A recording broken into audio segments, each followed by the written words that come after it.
Selamat pagi, selamat hari Minggu, Bapak Ibu Saudara. Semoga kita ada di dalam sehat dan sejahtera, juga damai sukacita.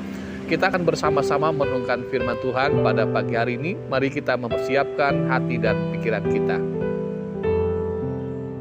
Bapak Ibu Saudara yang terkasih dalam Tuhan Yesus Kristus, kita akan bersama-sama merenungkan firman Tuhan yang terambil dari kitab 1 Raja-Raja pasal 8 ayat 22 sampai dengan ayat 30. Mari sebelumnya kita satu dalam doa. Kepadamu Allah Maha Besar kami datang untuk bersama-sama diterangi oleh kebenaran-Mu. Pimpin kami dengan Roh Kudus sehingga kami dapat mengerti dan memahami, juga mengerjakan firman itu dalam kehidupan sehari-hari. Di dalam Yesus Kristus kami berdoa dan berserah. Amin. 1 Raja-Raja 8 ayatnya yang ke-22 sampai dengan ayatnya yang ke-30.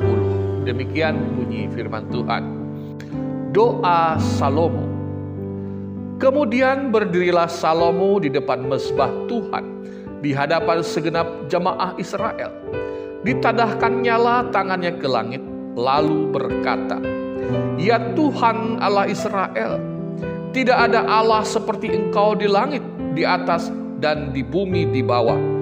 Engkau yang memelihara perjanjian dan kasih setia kepada hamba-hambamu yang dengan segenap hatinya hidup di hadapan-Mu. Engkau yang berpegang pada janjimu terhadap hamba-Mu Daud, ayahku, dan yang telah menggenapi dengan tanganmu apa yang Kau firmankan dengan mulutmu, seperti yang terjadi pada hari ini. Maka sekarang, ya Tuhan Allah Israel, peliharalah apa yang Kau janjikan kepada hamba-Mu Daud, ayahku, dengan berkata, keturunanmu takkan terputus di hadapanku, dan tetap akan duduk di atas tahta kerajaan Israel. Asal anak-anakmu tetap hidup di hadapanku, sama seperti engkau hidup di hadapanku. Maka serang, ya Allah Israel. Biarlah kiranya menjadi nyata keteguhan janji yang telah Kau ucapkan kepada hamba-Mu Daud, ayahku. Tetapi, benarkah Allah hendak diam di atas bumi? Sesungguhnya langit, bahkan langit yang mengatasi segala langit pun tidak dapat memuat Engkau, terlebih lagi rumah yang kudirikan ini. Maka berpalinglah kepada doa dan permohonan hamba-Mu ini, ya Tuhan Allah. Dengarkanlah seruan dan doa yang hamba-Mu panjatkan di hadapan-Mu pada hari ini. Kiranya mata-Mu terbuka terhadap rumah ini siang dan malam, terhadap tempat yang Kau katakan, namaku akan tinggal di sana. Dengarkanlah doa yang hamba-Mu panjatkan di tempat ini. Dan dengarkanlah permohonan hamba-Mu dan umat-Mu Israel yang mereka panjatkan di tempat ini, bahwa Engkau juga yang mendengarkan di tempat kedimian-Mu di sorga. Dan apabila Engkau mendengarkannya, maka Engkau akan mengampuni. Amin. Bapak Ibu Saudara, kesetiaan dan ketaatan orang tua pada akhirnya akan berujung kepada pemeliharaan anak cucunya. Allah memelihara anak cucu dan generasinya karena orang tua yang berbakti dan taat kepadanya. Bapak Ibu Saudara, ketika Daud taat kepada Allah dan setia kepada Allah, maka keturunan berikutnya, yaitu Salomo, diberkati oleh Allah dengan ketenaran, dengan kejayaan, dengan kekuasaan, dengan kekayaan, bahkan dengan hikmat yang dimilikinya. Allah menganugerahkan kepada Salomo segala hal yang diimpikan oleh manusia. Dan pada zaman Salomo lah bait Allah yang megah itu dapat didirikan. Kita bisa melihat bagaimana Salomo membangun bait Allah. Dan baru saja selesai bait Allah itu diresmikan. Salomo berdoa kepada Allah supaya berkat dan janji yang pernah diucapkan kepada ayahnya Daud itu dapat dinikmati olehnya.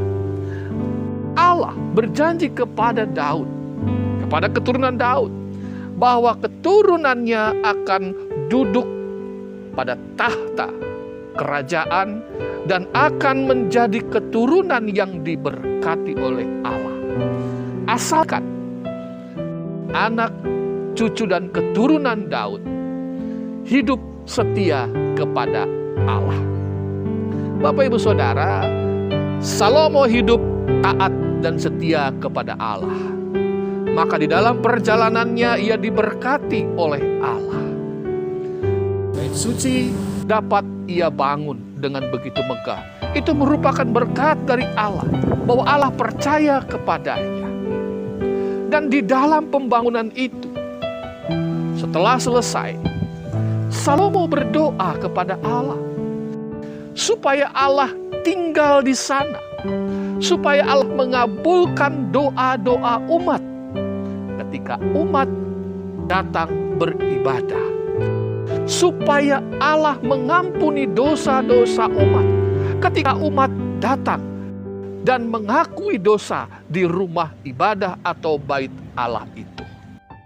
Di sana orang berbakti kepada Allah, di sana orang beribadah kepada Allah, di sana orang mengakui dosa-dosa kepada Allah, di sana mereka memohon kepada Allah. Bapak, Ibu, Saudara yang terkasih dalam Yesus Kristus, sekali lagi, kesetiaan orang tua kepada Allah, ketaatan orang tua kepada Allah, maka anak, cucu, dan keturunannya juga mendapatkan berkat dari Allah. Oleh karenanya pada saat ini firman Tuhan ingin mengingatkan kita kembali sebagai seorang pemimpin, baik pemimpin dalam rumah tangga, baik pemimpin di dalam kehidupan masyarakat, baik pemimpin di dalam gereja maupun pemimpin dalam organisasi, bahwa ketika kita hidup taat dan setia kepada Allah, anak, cucu, dan keturunan kita akan mendapatkan berkat-berkat dari Allah. Kita bisa melihat catatan sejarah betapa Daud hidup taat kepada Allah dan keturunannya diberkati. Tetapi ketika keturunan itu tidak taat dan setia kepada Allah, kehancuran ada di dalam kehidupan mereka. Maka Bapak, Ibu, Saudara, ingatlah firman Tuhan kita pada saat ini. Tetaplah hidup taat dan setia kepada Allah. Karena ketaatan dan kesetiaan kepada Allah bukan hanya mendatangkan berkat dalam kehidupan pribadi dan keluarga kita pada saat ini, tetapi juga untuk keturunan kita selanjutnya. Allah memelihara, Allah memberkati, Allah menganugerahkan damai sukacita kepada keturunan kita. Amin.